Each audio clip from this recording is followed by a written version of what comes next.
This story caught our attention yesterday and we had to do a follow-up on it. Researchers are touting what could be a major breakthrough in cancer detection and treatment. Get this, tiny devices called nanoworms that can move through the bloodstream like little cruise missiles, detecting cancerous tumors.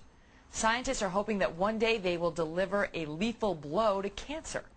Joining us now is Jeffrey Maltzahn. He is a health sciences and technology graduate student at MIT, a little institution you may have heard of, who helped with some of these experiments. Hi, Jeff. Hi. Thanks for having me on. All right. So this, I mean, I read the article, and it's hard to actually make sense of if you're not a genius MIT student. So help us understand, what is a nanoworm, and how could it detect a tumor that something as sophisticated as an MRI could not detect? Well, these particles are actually designed to work with an MRI. And the way that they do that is that they start to give you information about where the nanoparticle is more sensitively than the MRI can otherwise discern shapes of a large tumor. So wait, so it's something that gets injected into your bloodstream? It's a little mechanical thing that gets injected into your bloodstream? Yeah, so we're calling this nanoworms because it looks a lot like worms that people are used to. But this is really tiny magnetic particles that are about 1,000,000 times smaller than a worm. And they circulate in the blood. And our goal is to design them to evade the immune system, find tumors, and accumulate there. So it goes on the hunt for tumors. And the problem usually with this thing is that our immune systems reject foreign bodies and kill them. And you guys have found a way around that?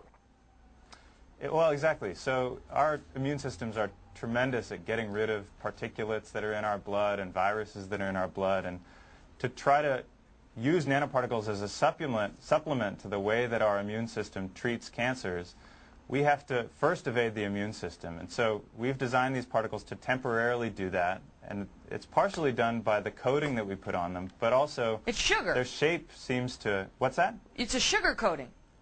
It's a sugar coating. It's a polymer sugar. And our immune system is not very good at recognizing some polymers. And so this is kind of a trick that's emerged in addition to the shape effects that we sort of describe in this paper. Right. You like the long nanoworm, not the short nanoworm. But let me ask you now, okay, so if this works as planned, and I know you guys are testing it, what can it do? It can both detect and potentially treat cancer? Well, right now we're using it for detection, and these particles are developed by Mike Saylor's group at UCSD, and his graduate student Joe Park I've had the opportunity to work with, and we've been testing them for cancer. And what makes them exciting is we can see them, they give off a brighter signal than the previous generation of nanoparticles, and they also find tumors more specifically. And so those two things collaborate to make this a really exciting imaging agent. So if you've got a baby tumor inside of you that you don't know is there, maybe if you get this injection and you go under an MRI, it will detect it when it otherwise might not have. Yeah, that's our hope. We're certainly a long way away from applying this to cancer in patients, but that's certainly the idea that you could inject these, they'd be able to find a tumor and allow a doctor to diagnose cancers in a different way than they otherwise would, and potentially treat them more specifically. Wow. Well, I guess you go to the doctor and ask for this sort of injection if you're feeling under the weather or something like that. Obviously, if you saw a tumor, you'd go.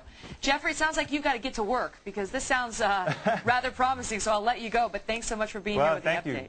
Thank you very much. Yeah, cool story. I'm so glad there are geniuses like that, institutions like that working on things like this. Here's another.